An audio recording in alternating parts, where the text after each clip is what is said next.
Hello student, स्वागत है आप सबका मेरे YouTube channel study with Anju Yadav. आज हम पढ़ेंगे कक्षा 8 गणित परिमेय संख्याएं अभ्यास 1 जे। अभ्यास 1 जे। तो पहला सवाल है, निम्नांकित परिमेय संख्याओं को दशमलव रूप में व्यक्त कीजिए। बहुत ही आसान सवाल है ये, हम लोग 6 से पहले ही मिल जाता है, 6 से पढ़ते चले आ रहे हैं। तो देख लीजिए कैसे हल करते हैं। पहला सवाल मान लीजिए, पहला सवाल कर लेते हैं। ठीक, तो 11/3 को पहले हल करेंगे। 11/3 को, ठीक। तो क्या करते हैं, अंश में हर से हम भाग दे देते हैं। अंश में हर से भाग दे देंगे तो कितना आएगा, 11 में भाग देंगे तो 3 त्रिक का 9। 11 में से 9 गए 2। यहाँ दशमलव बढ़ा लेंगे, जब संख्या में भाग नहीं जाती है तो हम दशमलव बढ़ा करके इसमें 0 बढ़ा सकते हैं। 3 6 18, ठीक। ऐसे ही भाग दे करके देखो, 0 में से 8 नहीं जाएगा, 10 में से 8 गए 2, फिर हम 0 बढ़ा सकते हैं, दशमलव के बाद हम 0 बढ़ा सकते हैं। 3 6 18, फिर 10 में से 8 जाएगा 2, बार बार वही संख्या मिलेगी तो हो जाएगा। यहाँ पर हम लिख देते हैं 3.6 बार। ऊपर हम क्या लगाते हैं, बार बार की, क्योंकि 6 बार बार मिल रहा है तो यही हो जाएगा आंसर। और हमको दशमलव में चेंज करना था, दशमलव में चेंज हो गया। इसी प्रकार हम 17/5 को भी कर लेते हैं। 17 में क्या करेंगे, 5 से भाग दे देंगे, ठीक।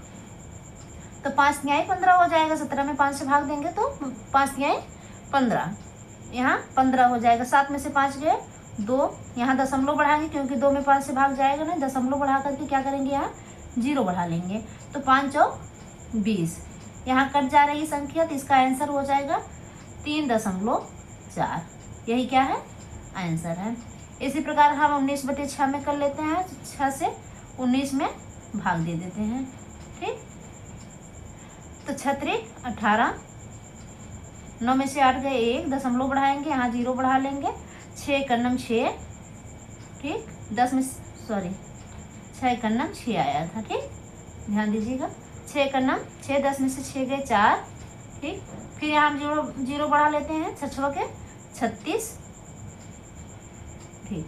हाँ, 10 में से 6 गए 4, फिर देखिए 4 आ रहा है, यहाँ फिर 40 हो जाएगा। फिर 6 6 36, फिर वही संख्या बार बार रिपीट हो रही है तो हम क्या आंसर क्या लिख देंगे, आंसर 3.16 पे क्या लगा देंगे, बार लगा देंगे। अब हम देख लेते हैं इसी प्रकार 3/8 को, 3/8 को देख लेते हैं। तो क्या करेंगे, 3 में जो है 8 से भाग दे देंगे तो हो जाएगा। 3 में भाग जाएगा नहीं तो हमने बताया है पहले दशमलव बढ़ा लो तो हो जाए, यहाँ 0 बढ़ा लेंगे। 8 त्रिक 24, 8 त्रिक 24 हो जाएगा। हाँ, तो हो 10 में से 4 गए 6, 0 बढ़ा लेंगे। 8 सते 56, 10 में से 6 गए 4, फिर 0 बढ़ा लेंगे। 8 पच्चे 40, देखो संख्या कट गई है तो इसका आंसर हो जाएगा 0.375। सभी संख्याएं देखिए दशमलव में चेंज हो गई है। तो इस प्रकार हम लोग जो है परिमेय संख्या को दशमलव में चेंज कर लेते हैं। अब हम देखते हैं दूसरा सवाल। हाँ, तो दूसरा सवाल है, परिमेय संख्याओं को दशमलव रूप में बदलिए। अगर पहला सवाल आपको समझ में आ गया है तो दूसरा सवाल सेम है। देखिए उसमें भी कहा था परिमेय संख्याओं को दशमलव में बदलने के लिए, और इस दूसरे में भी कह रहा है परिमेय संख्याओं को दशमलव रूप में बदलिए। तो सेम वही नियम होगा। यहाँ माइनस संख्या है तो अभी हम माइनस को छोड़ देंगे, आंसर में जा करके हम माइनस लगा देंगे। तो क्या करेंगे, अंश में हर से भाग देना है, 5 भागे 4 हो जाएगा, ठीक, ध्यान देना। 5 भागे 4 हो गए हैं। तो 4 कन्नम 4, 5 में से 4 गए 1, दशमलव बढ़ाएंगे क्योंकि 1 में 4 से भाग जाएगा नहीं तो यहाँ हो जाएगा 10, 4 दूनी 8, 10 में से 8 गए 2, 4, यहाँ फिर 0 बढ़ा लेंगे। 4 5 20, ठीक, कट जाएगी संख्या, आंसर हो जाएगा। देखो परिमेय संख्या जो माइनस में है तो जो आंसर आएगा वो भी माइनस में आएगा। हमने कहा था 10, अभी जो है ऋण को छोड़ करके रखिए, बाद में इसको लगा दीजिएगा। इस प्रकार हो गया आंसर 1.25, ठीक। इसी प्रकार हम दूसरे सवाल को हल कर लेंगे। ये पहला था, -15/2 है, -15/2 है। 15 में क्या करेंगे, 2, अभी ऋण को हम छोड़ेंगे, ठीक। 2 सते 14, 5 में से 4 गए 1 में भाग जाएगा नहीं, दशमलव बढ़ाएंगे, 10 हो जाएगा। 2 पच्चे 10, ठीक, कट गया। इसका आंसर हो जाएगा ऋण 7.5। ऋण 7.5 हो जाएगा। ठीक, इसी प्रकार तीसरा सवाल देख लीजिए। क्या है, -16 में 5 से भाग देंगे। 16 भागे 5, 5 तिहाई 15 हो जाएगा। 6 में से 5 गए 1, यहाँ दशमलव बढ़ाएंगे 10 हो जाएगा। 5 दूनी 10। ठीक, तो हो जाएगा आंसर -3.2। इसी प्रकार चौथा सवाल भी हल कर लेंगे हम लोग। ठीक, 5 में क्या करना है, 9 से भाग देना। अभी ऋण को हम हटा के रखेंगे तो भाग जाएगा नहीं, 0 दशमलव बढ़ा लेंगे, यहाँ हो जाएगा 50। 9 28 27 9 36 9 5 45, 9 5 45 हो जाएगा। 10 में से 5 गए 5, फिर 50 आएगा। 9 5 45 फिर आएगा। देखिए बार बार वही रिपीट होगा। ठीक, 10 में से 5 गए 5, फिर 50 हो जाएगा, फिर 45 आएगा। तो हम लिख देंगे आंसर। ठीक, ऋण लगा देंगे 0.5 बार, तो यही उत्तर हो जाएगा। अब हम चलते हैं तीसरे सवाल की तरफ, देखते हैं तीसरा सवाल। हाँ, तो देखते हैं तीसरा सवाल। निम्नांकित परिमेय संख्याओं में से कौन कौन सी संख्याओं को शांत दशमलव में निरूपित किया जा सकता है। क्या करना है, शांत दशमलव में निरूपित। तो बता दें आपको कि जिसके हर का गुणनखंड जो होता है 2 और 5 के रूप में हो संख्या, मतलब जैसे 4 का गुणज 2 भी हो और या 5 हो, तो उसको हम शांत दशमलव बता सकते हैं। तो पहला देख लीजिए। ठीक, 1/4 है। देखिए 2 गुणे 2, इसका गुणनखंड 2 गुणे 2 के रूप में हो रहा है। 2 दूनी 4, तो यह क्या है, शांत है। यह क्या है, शांत। यहाँ हम दिखा देंगे शांत। इसी प्रकार दूसरा देख लेंगे।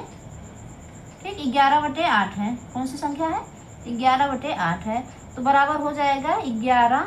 देखिए 2 गुणे 2 गुणे 2, गुणनखंड है कि नहीं है, तो 2, सभी इसके सभी गुणज क्या है, 2 है। तो यह भी क्या है, शांत दशमलव है। ठीक, शांत है। इसको सिर्फ लिखना है शांत अशांत। तीसरा क्या है, -27/4 बराबर हो जाएगा -27। हर अंश में हमको कोई छेड़खानी नहीं करनी है, सिर्फ हर को देखना है 2 गुणे 2। तो ये क्या है, शांत है। गुणनखंड जो है 2 या 5 के रूप में आना चाहिए, तो वो क्या होगा, शांत होगा। चौथा देखते हैं, -33/10 बराबर क्या हो जाएगा, -33। 2 और 5 का 2 5 10, 2 गुणे 5 बराबर हो जाएगा 10। तो ये क्या है, ये भी शांत है। ठीक, चौथा हो गया। पांचवा है 2/7। ठीक, 2/7 बराबर क्या है, 7 का गुणनखंड होगा नहीं, तो 2/7 ही रहेगा। ये क्या है, अशांत है, अशांत। ठीक, अशांत दिखा देंगे। छठा इसी प्रकार से है, ये छठा है। ठीक, तो छठा संख्या है 6/15 बराबर हो जाएगा 6/3 5 15। ठीक, इतना ध्यान में आया। देखिए 3 5 15 है। गुणा में हम क्या करते हैं, किसी भी संख्या को अंश और हर से कैंसिल कर सकते हैं। 3 × 9 3, 3 दूनी 6, बचा तो क्या 2/5। यह भी क्या है, शांत है। ठीक, इस तरह हम काट सकते हैं। अगर इस तरह आ रहा है 3 गुणे 5 और ऊपर 3 से कोई संख्या कट रही है, तो उसको काट के हम शांत दशमलव दिखा सकते हैं। इस प्रकार जो है तीसरा सवाल कंप्लीट हो गया। अब हम देखते हैं चौथा सवाल। हाँ, तो चौथा सवाल है 1/2 धन 1/3 धन 1/5 के योगफल को यदि दशमलव संख्या में बदले तो यह शांत होगा अथवा अशांत होगा। सबसे पहले हमको क्या करना है, इन संख्याओं को हल कर लेना है, परिमेय संख्याओं को। उसके बाद हमको देखना है संख्या अशांत है कि शांत है। तो पहले हम संख्या उतार लेते हैं। 1/2 धन 1/3 धन 1/5, तो बराबर करेंगे 2 3 5 का लासा लेंगे तो 5 तिहाई 15, 15 दूनी 30, लासा हो जाएगा 30। तो 2 15, 15 दूनी 30 होता है, तो 15 × 1 15 धन 3 दहा में 30, तो 1 दहा में 10 हो जाएगा। ठीक, जिस संख्या से हम नीचे गुणा कर रहे हैं उसी संख्या से ऊपर कर देते हैं। तो धन यहाँ भी लगेगा। 5 6 30, तो 6 × 9 6। सभी संख्याएं देख लीजिए धनात्मक है, तो हम आपस में क्या करेंगे, इसको जोड़ लेंगे। 15 10 25 6 31/30 हो जाएगा। तो बराबर क्या होगा, हमको बताना है संख्या शांत है कि अशांत है। अब हम क्या करेंगे, 30 का गुणनखंड कर लेंगे। 30 का गुणनखंड कर लेंगे। हर अंश को हमको ऐसे ही रहने देना है। 30 का गुणनखंड करेंगे 2 गुणे 3 गुणे 2 गुणे 5 हो जाएगा। ठीक, 2 को पहले रखना चाहिए था क्योंकि संख्या छोटी थी। चलिए छूट गया है, यहाँ है, कोई दिक्कत नहीं होता है। तो अगर देखो 2 और 5 का गुणनखंड होता है तो ठीक है, लेकिन 3 है इसलिए यह अशांत होगी। अगर मान लीजिए 33 होता, यहाँ ऊपर 33 होता, 3 और 3 से कट जाता 33 से, तब जाकर के 2 और 5 बचता तो ये शांत हो जाती। लेकिन यहाँ अगर 3 है तो यह क्या है, अशांत है। ठीक, तो सिर्फ आपको दिखाना है अशांत। तो यही इसका आंसर था। अब हम चलते हैं 5वें सवाल की तरफ।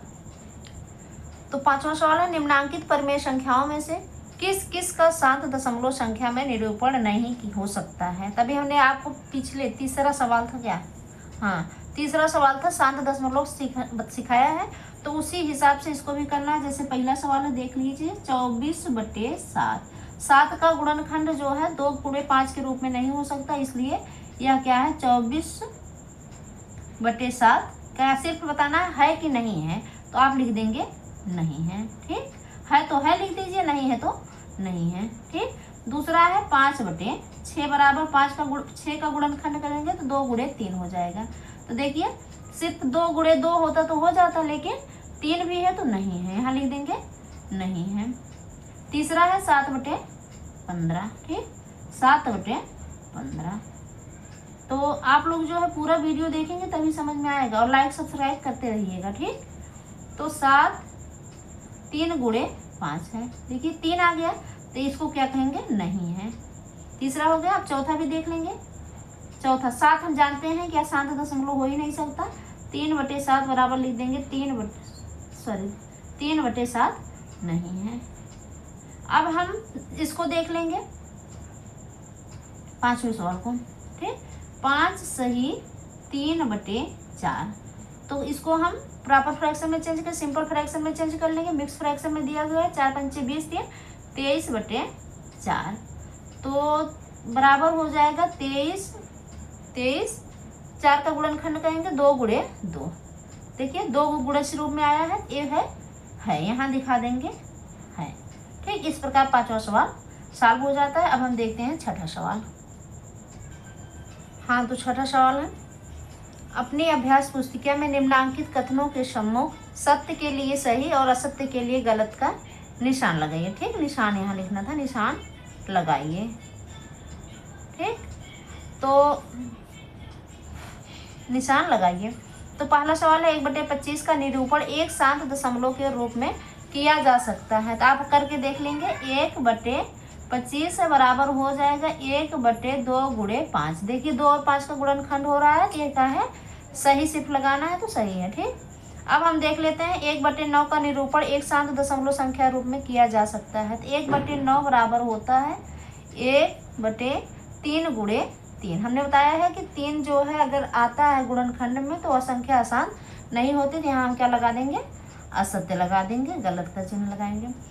और जो है सी वाला 0.6 और 0.6 000 7 बार है, में कोई अंतर नहीं है, कोई अंतर नहीं है।